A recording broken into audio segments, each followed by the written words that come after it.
Fort Bragg is an integral part of our community. And with us today, we have a special guest to talk just about what that means to our community, because what's special from their end is that this year marks the 100th anniversary of the establishment of Fort Bragg. So with us today, we have Colonel Kyle Reed, who is the Garrison Commander of Fort Bragg, much like the city manager for our city here in Fayetteville.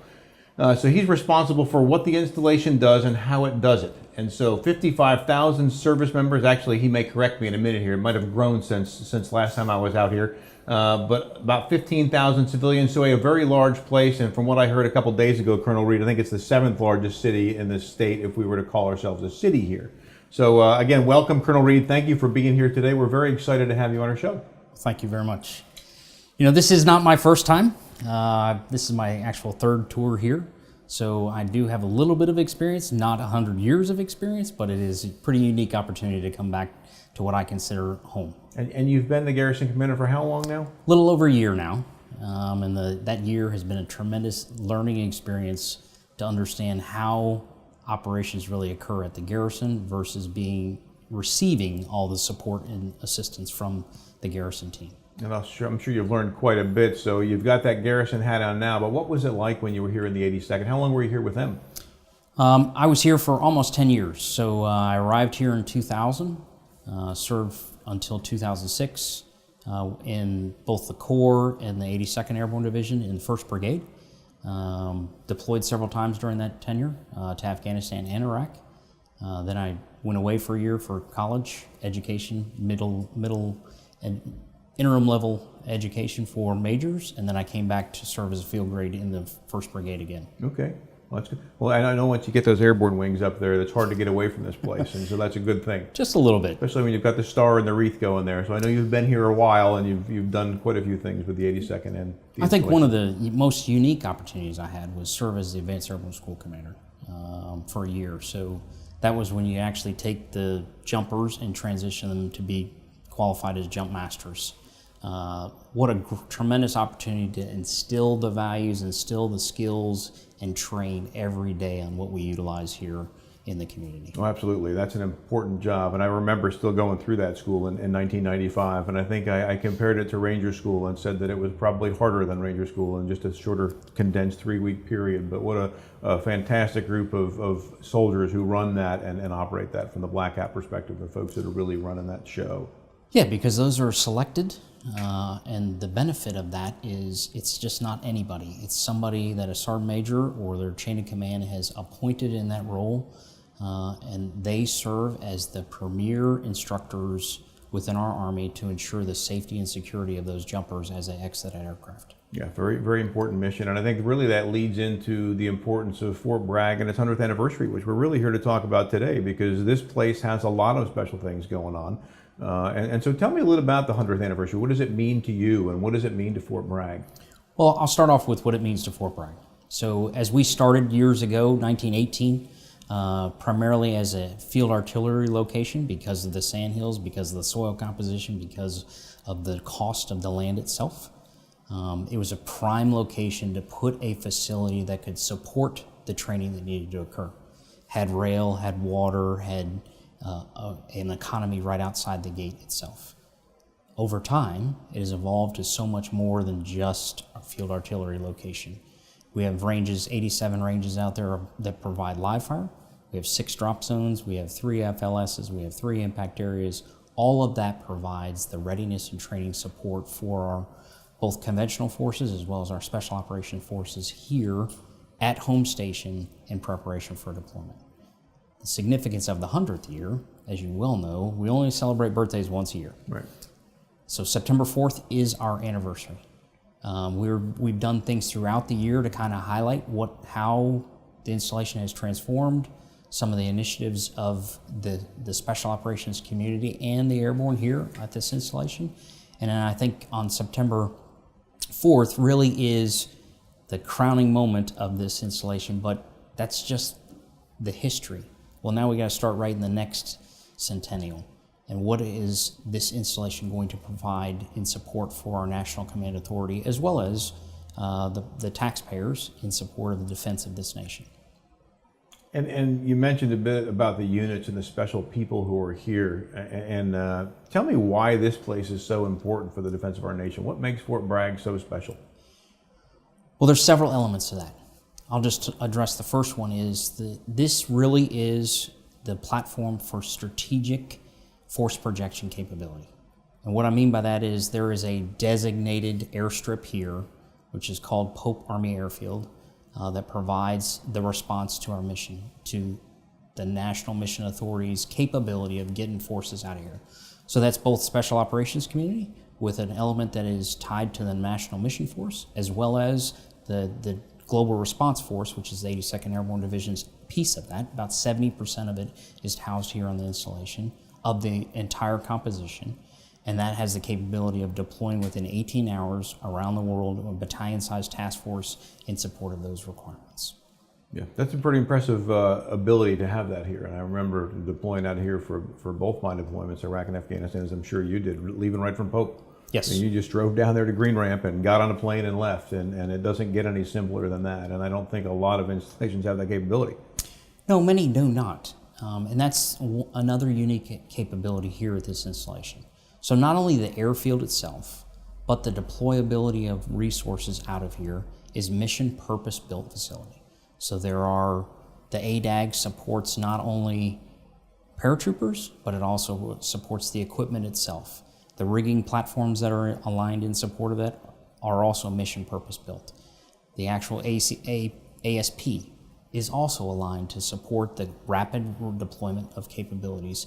And then the division readiness cage already has rigs or equipment already rigged in support of that initial push of 18 hours to get those capabilities out of here very, very sequentially, but very succinct in a time frame in support of defense around Sure, and as you said, 18 hours notice, and having come from the 82nd, I mean, so somebody is always on the clock and ready to go, which is pretty incredible to think about. Absolutely. There is a battalion task force that is on recall of within 2 hours. Yeah. So from the notification to the division's headquarters to the last person arriving in that formation has 2 hours to assemble and start preparation for deployment out of this.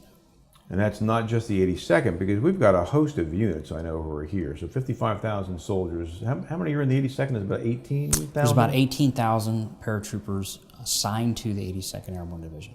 But here on this installation, as you well know, that's a little less than a third of the population here. Right. There's a large contingent of Special Operations Community here with not only the capability to deploy, but also the training mission to train those soldiers in preparation for unique missions around the world. Yeah, and we've got the new unit here coming now, the SFAB. Tell me again the acronym. Security Force Assistance Brigade. There you go. See, I should know that, but I've been out of the green suit too long, so I forgot. You're good. I think that capability is continues to evolve. So the Chief of Staff of the Army has assigned 6 of those formations, about 800 personnel strong. The first one is already deployed in Afghanistan right now, housed at Fort Benning. The second one was built here at Fort Bragg, and they are just about through with the manning of that, but the training mission is continuing to evolve so they can prepare for deployment early next year. The third formation is going to be built at Fort Hood, and they are just now starting to develop the manning for that. The fourth will be placed at Fort Carson, and then the fifth is going to be stationed at Joint Base Lewis McChord, and then the sixth one is going to actually go into the National Guard. So those first 5 formations will be active duty for the capability of growing capabilities around the world of those host nation forces that need the additional counseling, teaching, coaching, mentoring to how to employ those forces. Yeah, certainly an important mission. It'll be interesting to see how that moves forward.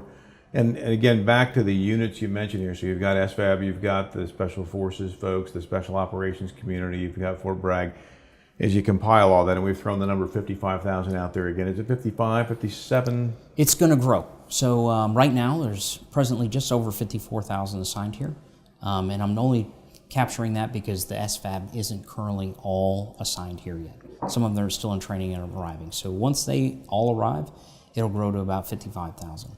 Over the next 2 years, really 3 years, we're going to grow in total number about 3,500 more soldiers assigned here to the installation. So about 57,500 in the total growth of this installation. So while that number might not impress some, and it certainly should, impresses the heck out of me, but other people look, well, that's not a lot of people.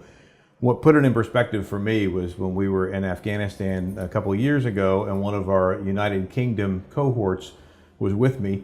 And besides the fact that this is the largest military installation in the United States by people, we told him how many people were at Fort Bragg, and he said, that's more people than in our entire armed services. And so when you look at that and realize that there are more people in Fort Bragg than there are in an entire country's defense system, that to me is incredible. And that's just a small portion of what we have in ours, but again, all of that housed right here at Fort Bragg. Yes. You know, and that's just the active duty service members. That's not counting the National Guard and Reserves that also train here. That's not counting the Department of the Army civilians. It's not counting the contractors and the retirees and the family members. Because we grow, like you mentioned a minute ago, if we were considered a city, it would be rather large here in North Carolina. It supports up to about 275,000 people.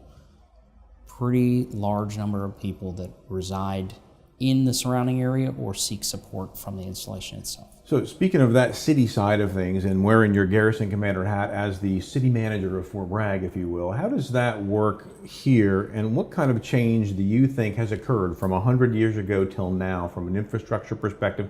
How does that play into the roles that you work with the daily support and growth of Fort Bragg? Well, there are some unique challenges with that. But there has also been some significant growth over the tenure of this installation. And I capture that with, if you look at some of the roads around the installation, they really haven't changed. Meaning the paths that were there before are still maybe increased capabilities of roads, but they are still the same road system and structure.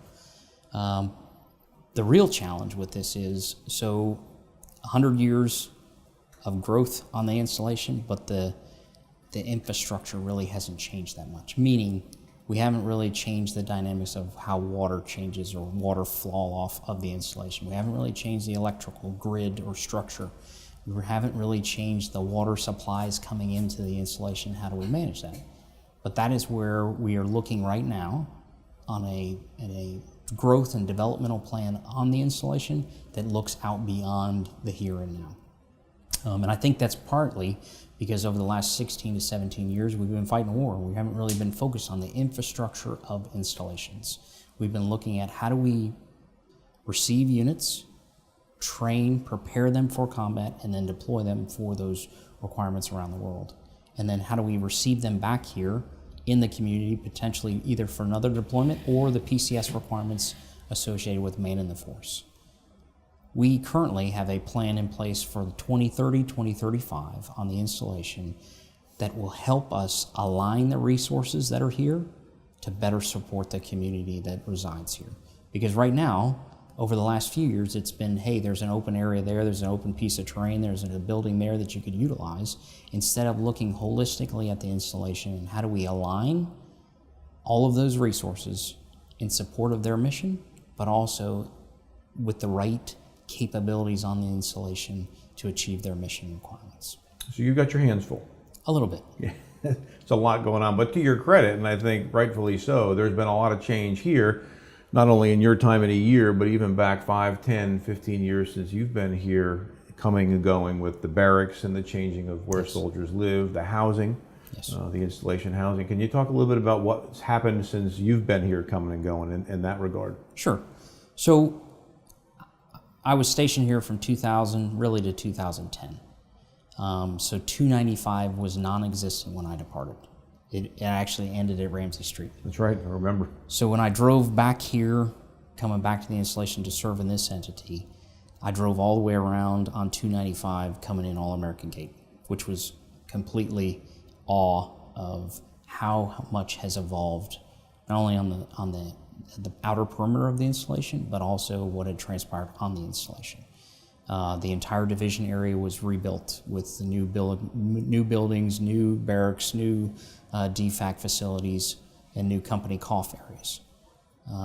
Right now, with all the installational contract development that's going on is all special operations community. So they were kind of really focused on what was going on around the world, and now they're really focusing on how do they better increase the capability here to not only train their forces, but better prepare them for the deployment in the real world mission sets around the world. So there is a large growth, 22 MILCON projects on the installation right now, and all of those are aligned in support of the special operations community.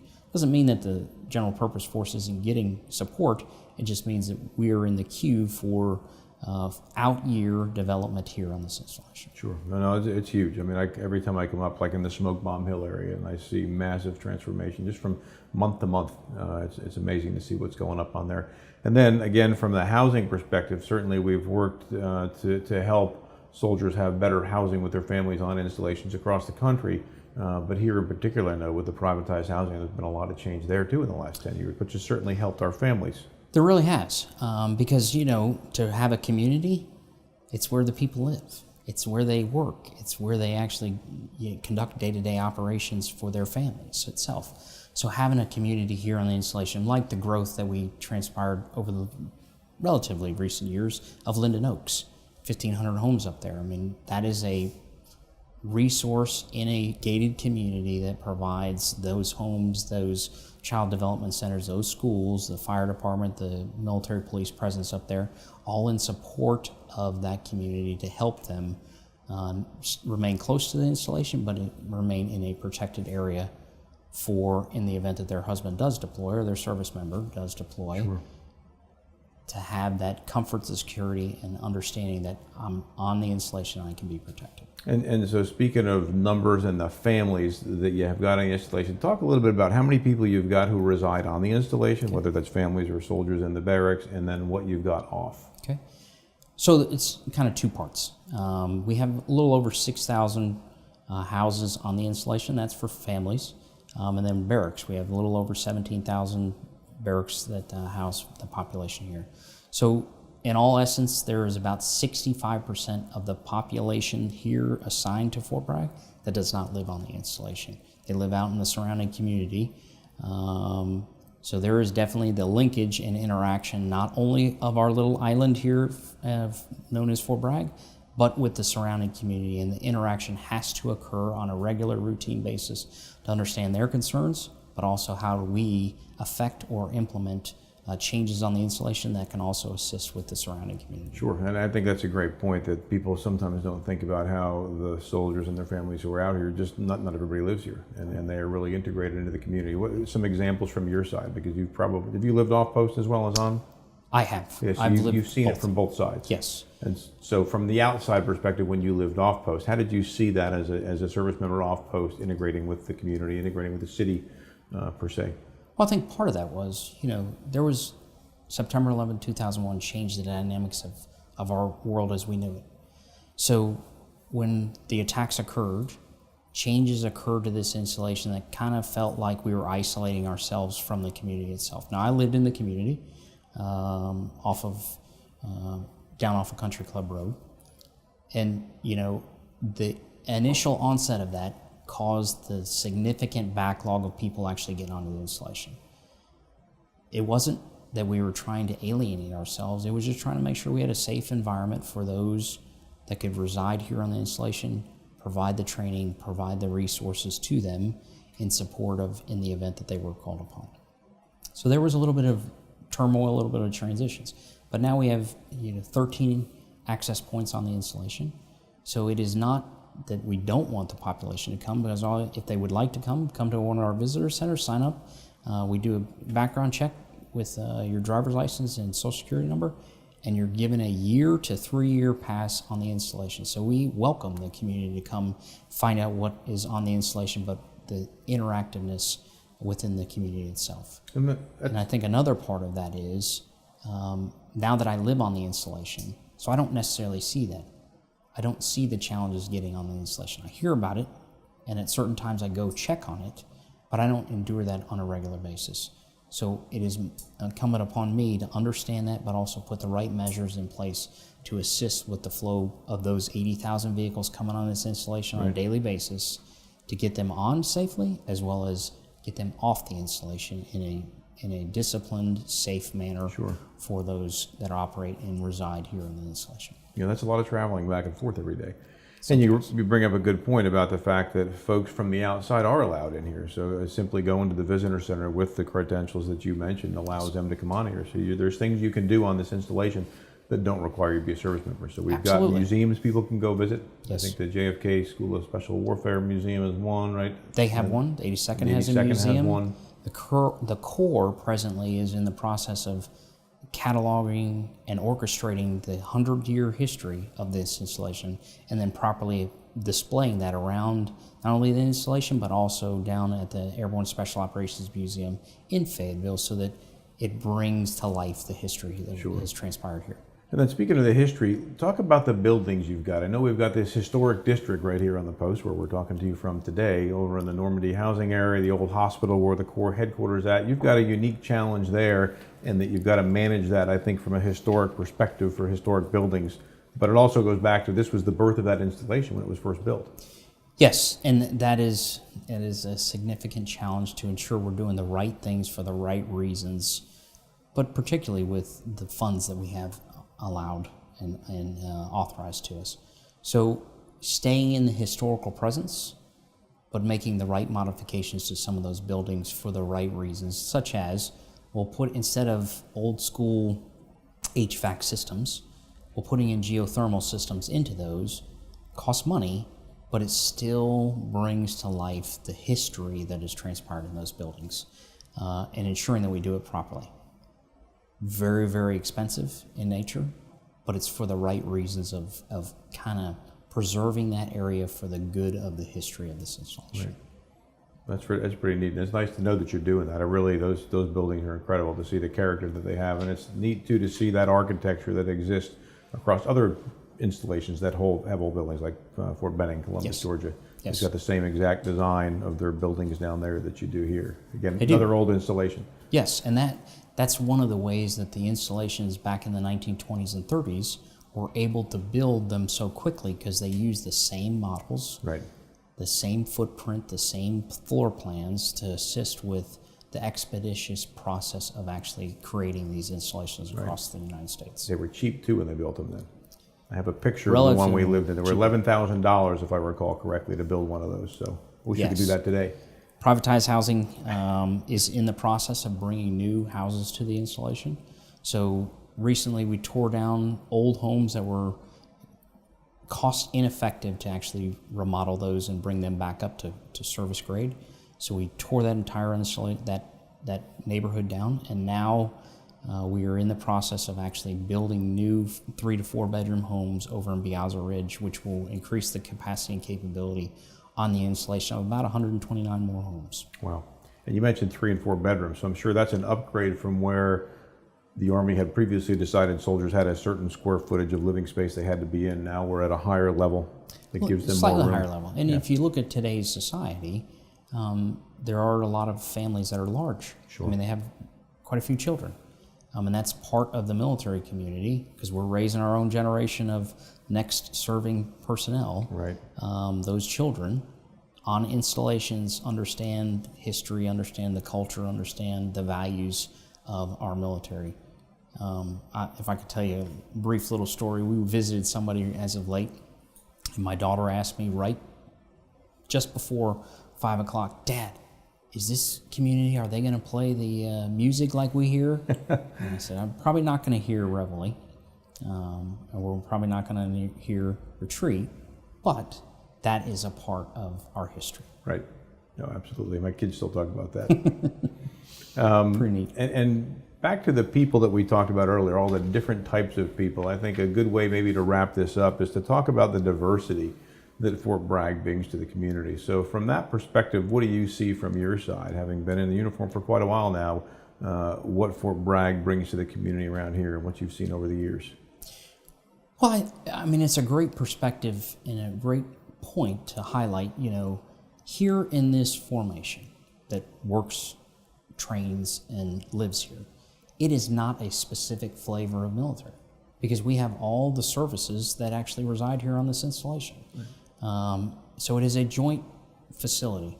while not listed as a joint base, it has joint operations that occur here every single day, with the Air Force flying in here, with the Joint Special Operations Command headquarters here, with all elements of our capability here. The benefit of that is it's not just the Army, it's not just the Special Operations, it's not just the General Purpose, it's not just the 82nd, it's all of those coming together to provide value to the taxpayer, to provide value to our national mission authorities with a response capability out of this force projection platform. Yeah, I think a lot of people don't realize that. They think soldier when they say Fort Bragg, but it's not. It's really service members, because we've got everybody from all of those ranks. Absolutely. Now the folks filling those ranks, even from that step, from a diversity perspective too, tell me about what that brings in terms of an ethnicity perspective. Because from the community, from my side, I see here, and I'll share my numbers with you in a minute, but what do you see from your side in terms of what that brings into our community? Well, I think it's a true understanding of the country itself. I mean, the 82nd Airborne Division's name was All Americans because it had representation from across the country as it stood up. Sure. And it remains that today. So the dynamics and the diversity that play out in our formation, it doesn't matter where you came from. Right. We all signed up for one thing, and that was in support of the defense of our nation. Right.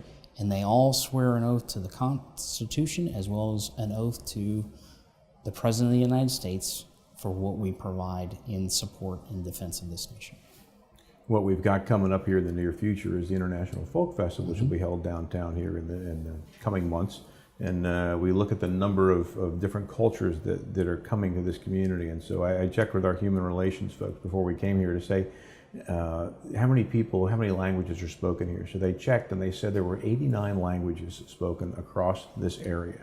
When you look at that and realize where that came from, some of it was here, but I would dare say that the military brought a large part of that here to our community, and it stayed. When you see the folks coming, have you been to the Folk Festival Parade before? Yeah, so you went for my first time last year, and all the times I've been here and watched, and to see all of the different people coming down from Germany, from Venezuela, from Vietnam, I mean, just amazing, and what they bring to this equation. And so that, and a large part of that community decides to stay here once they're stationed here, once they retire, once they do whatever their next steps in life are after the Army. So well, I think that kind of relates to the United States Army and the military in general. We travel abroad. 9 times out of 10, sometimes we're stationed in those foreign locations, and sometimes we interact with the community, and there, by chance, we meet someone, marry them, bring them back to the United States, or remain in those locations. So that is another true testament to the community of having diversity, but also having different perspectives from around the world. I mean, we have assistant division commanders for operation at the Corps headquarters that is a Canadian. We have a representative from the UK in the 82nd Airborne Division as an assistant division commander there. So the diversity is here. Right. And we learn from that because the schoolhouse here for the Special Operations Community brings others from around the world into that schoolhouse so they can learn about our capabilities, learn about our techniques, and then hence take them back to their countries for the growth and development of those countries as well. Well, that's good to know. It's good to see that we're sharing ourselves like that with other nations. Really interesting to see that again from that diversity perspective, whether it's the services across, whether it's the folks that are in the formations, or whether it's other countries. And really special to see that's what the 100 years of growth here at Fort Bragg has brought and where we are today. Absolutely. And so you're the man at the helm here running it for where it goes into the next 10, 20, 30 years. And as I think I heard you say a couple days ago in the presentation you were given, you're here planning for the out years and how do we get to that next step. And so we appreciate what you're doing to help do that, tie us together from the City of Fayetteville and from your side at Fort Bragg and keep us joined. And certainly been a pleasure having you here today. And thanks so much for joining us. Well, thank you very much. Thank you. Well, thank you for coming and listening to us today. I hope you enjoyed this special program talking with Colonel Kyle Reed, the Garrison Commander at Fort Bragg, where he has shared with us the importance of the 100th anniversary, which will be celebrated on September 4th.